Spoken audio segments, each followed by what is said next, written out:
Yesterday, I met a friend, a good friend, a neighbor of mine. She has 7 children, 3 boys and 4 girls.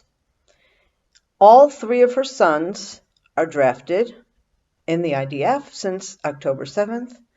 All 4 of her sons-in-law are drafted in the IDF since October 7th.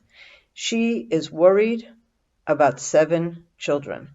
I asked her how her children are doing, and she says every time she calls one of her daughters and asks them how are they doing. Now, keep in mind, each of her children have children, and her daughters, who are older than her sons, have many children already.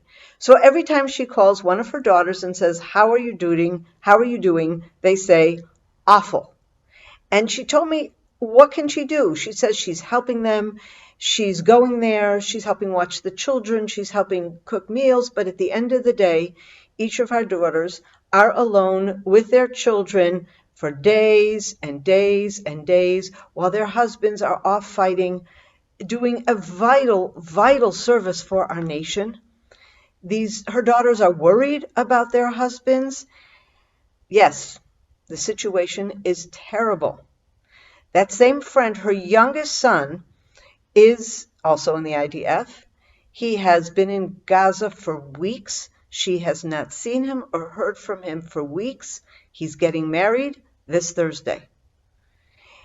On Shabbat, a couple days ago, she had not heard from him for weeks, and she was very worried. Would he get out of the army in time for his own wedding? Thank God.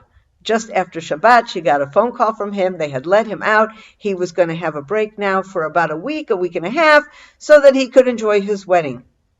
This is life in Judea and Samaria today, especially in Judea and Samaria, where our families are large, and an enormously high percentage of our young men have been drafted, leaving behind families with many children. Yes, life is difficult. And sometimes when we talk about the war and we talk a lot about security needs and emergency needs, and don't get me wrong, those needs are essential because every single day that this war is going on, the war is also getting closer to us in Judea and Samaria. IDF is fighting a battle, underreported in the press, and that's okay, in all the Arab cities and villages where Hamas here is raising its head, which means that every single community has to be sure that they have the security equipment they need to protect themselves should Hamas decide to attack our communities the same way they did the Western Negev. So much of our attention, though, is put on the security needs that sometimes we forget the people needs. And those people needs have not gone away since October 7th. If anything, they have gotten worse. Now, my friend talking to her daughters, thank God, none of them are in a terrible financial situation. None of them have special needs children. But now imagine families where that is the case, where a young woman with 4 or 5 children under the age of 8 is struggling to watch them, to do whatever she needs, to get to her job on time. And she knows that if she is not able to get to her job and fulfill her job responsibilities, her family relies heavily on her salary. And how is she going to manage? And families with special needs children, usually there's a spouse around to help look after the enormous demands of a special needs children. And those families are most often functioning with one parent who at the same time is looking after many children.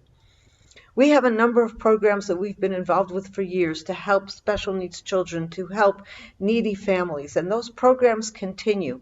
But imagine how much more vital those needs have become. How much more vital the needs to help senior citizens has become as they are worried about their children, their grandchildren, and in many cases, their great-grandchildren, what this does to elderly seniors. All of these are needs that have suddenly become exponentially greater since the war began. So I'm turning you today, as we begin this new year, And I want to ask you to think about the people of Judea and Samaria. I want you to pray for the ordinary people on the home front. The people who are holding down the homes, they're holding down the houses, looking after their families, shouldering all the burdens of a family during this very difficult time. And I want to ask you to do what you can to help these people, these families that need your help the most today. Thank you very much, and I hope you have a very happy New Year.